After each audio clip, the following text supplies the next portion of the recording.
Doctor صاحب، بہت سارے لوگوں کے ذہن میں یہ بات ہوتی ہے کہ اگر کسی ضرورت کے لیے پیسے جوڑے ہوئے ہیں،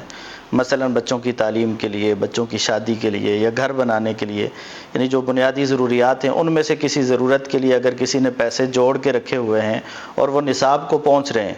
اس کے باوجود وہ سمجھتے ہیں کہ یہ تو میری ضرورت کے پیسے ہیں، ان پہ تو زکوٰۃ نہیں ہوگی، تو کیا شریعت اس بات کی اجازت یا گنجائش دیتی ہے کہ جو ضرورت کے پیسے ہیں وہ نصاب کو پہنچ بھی جائیں تو زکوٰۃ نہیں ہوگی؟ الحمدللہ والصلاة والسلام علی رسول اللہ، اما بعد۔ سونا چاندی یا کرنسی گھر میں محفوظ ہیں، 1 سال گزر چکا ہے اور نصاب کو پہنچ رہے ہیں، سونے میں جو زکوٰۃ کا نصاب ہے اس کو پہنچ رہے ہیں، یا چاندی میں جو زکوٰۃ کا نصاب ہے اس کو پہنچ رہے ہیں، تو وہ کسی بھی مقصد کے لیے رکھے گئے ہوں ان پہ زکوٰۃ واجب ہو جائے گی۔ اللہ رب العزت نے یا نبی کریم صلی اللہ علیہ وسلم نے کہیں پہ بھی یہ نہیں کہا کہ پیسوں پہ زکوٰۃ تب ہوگی جب آپ انہیں رکھیں گے بغیر کسی ضرورت کے۔ پیسے جب بھی جمع کیے جائیں گے، مقصد کوئی بھی ہو، چاہے حج کرنے کے لیے رکھے گئے ہوں، چاہے عمرہ کرنے کے لیے رکھے گئے ہوں، چاہے بچوں کی پڑھائی کے لیے رکھے گئے ہوں، چاہے بچوں کی شادی کے لیے رکھے گئے ہوں، چاہے مکان بنانے کے لیے رکھے گئے ہوں، مقصد کوئی بھی ہو، ان پہ زکوٰۃ واجب ہوگی جب کہ 1 سال گزر جائے اور وہ چاندی کے نصاب کو پہنچ رہے ہوں۔ چاندی کا نصاب کیا ہے؟ 52.5 تولے چاندی۔ تو معلوم کر لیا جائے کہ 52.5 تولے چاندی کا ریٹ آج کل کیا ہے۔ آج سے تقریباً 4 مہینے پہلے شاید 1 لاکھ روپے سے کچھ زیادہ تھا، تو ابھی مہنگائی میں اضافہ ہوا ہے، شاید 1,30,000 روپے ہوں، شاید 1,40,000 روپے ہوں۔ تو بہرحال یہ وہ مقدار ہے جس کے اوپر زکوٰۃ واجب ہو رہی ہے۔ تو جس کے پاس اتنے پیسے پڑے ہوئے ہیں، 1 سال گزر چکا ہے، کسی بھی مقصد کے لیے رکھے گئے ہوں، ان پہ زکوٰۃ واجب ہوگی، سوائے ان پیسوں کے جو آپ نے وقف کر دیے۔ یعنی کہ آپ کہتے ہیں یہ پیسے میرے نہیں ہیں، یہ پیسے مسجد کے ہیں، میرے ہے ہی نہیں، میں اب ان کا مالک نہیں ہوں، ٹھیک ہے، مسجد کے نام پہ میں نے اب بطور امانت اپنے پاس رکھے ہیں، ان پہ زکوٰۃ نہیں ہوگی کیونکہ وہ آپ کے ہیں ہی نہیں، وہ تو مسجد کے ہیں،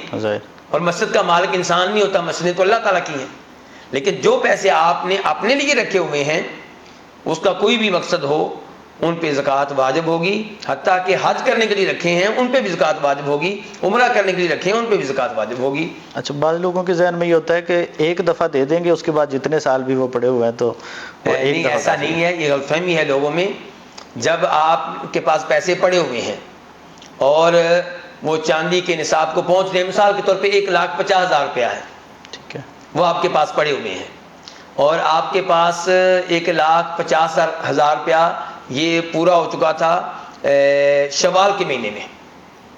تو آئندہ سال جب شوال کا مہینہ آئے گا تو آپ زکوٰۃ دیں گے اگر وہ 1.5 لاکھ روپے سے کم نہیں ہوئے، زکوٰۃ کے نصاب سے کم نہیں ہوئے۔ اگر درمیان میں کسی مہینے میں آپ کے پیسے زکوٰۃ کے نصاب سے کم ہو گئے تھے تو پھر سال گننے کا جو عمل ہے وہ اس دن سے شروع ہوگا جس دن دوبارہ وہ زکوٰۃ کے نصاب کو پہنچے، ٹھیک ہو گیا۔ اور اگر پورا سال وہ زکوٰۃ کے نصاب سے کم نہیں ہوئے اور شوال کے مہینے میں آپ کے پاس 1.5 لاکھ روپیہ تھا تو آئندہ سال شوال میں آپ زکوٰۃ ادا کریں گے، اور جب اس کے بعد شوال آئے گا اور وہ پیسے 1.5 لاکھ سے اوپر ہی آپ کے پاس پڑے ہوئے ہیں تو آپ دوبارہ سے زکوٰۃ دیں گے، ہر سال زکوٰۃ ادا کی جائے گی۔ اگر 10 سال بھی پڑے ہیں تو ہر سال دیتے رہیں گے؟ جی، 10 سال پڑے ہیں تو ہر سال زکوٰۃ دی جائے گی۔ اور شیخ صاحب، میں یہاں پہ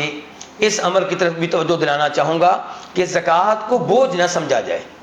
چٹی نہ سمجھا جائے، جرمانہ نہ سمجھا جائے، اسے اعزاز، سعادت سمجھا جائے، اور زکوٰۃ دینے کی وجہ سے آپ دیکھیں گے اللہ آپ کی اولاد میں برکتیں ڈالے گا، آپ کی صحت میں برکتیں ڈالے گا، آپ کے مال میں برکتیں ڈالے گا۔ جو بعض لوگ یہاں حکومت کو 17% ٹیکس تو دیتے ہیں، یا 2.5% زکوٰۃ دینا بڑا مشکل لگتا ہے۔ یہی افسوس کا مقام ہے کہ اپنے خالق کو بھول جاتے ہیں، جبکہ خالق جو ہے وہ آپ کو رزق دیتا ہے، وہ آپ کو نعمتیں دیتا ہے، اور اس کے آپ محتاج ہیں مرتے دم تک۔ تو اس رب کو ناراض کرنا، اس کے احکام کو نظر انداز کر دینا، یہ محرومی ہے، بدقسمتی ہے۔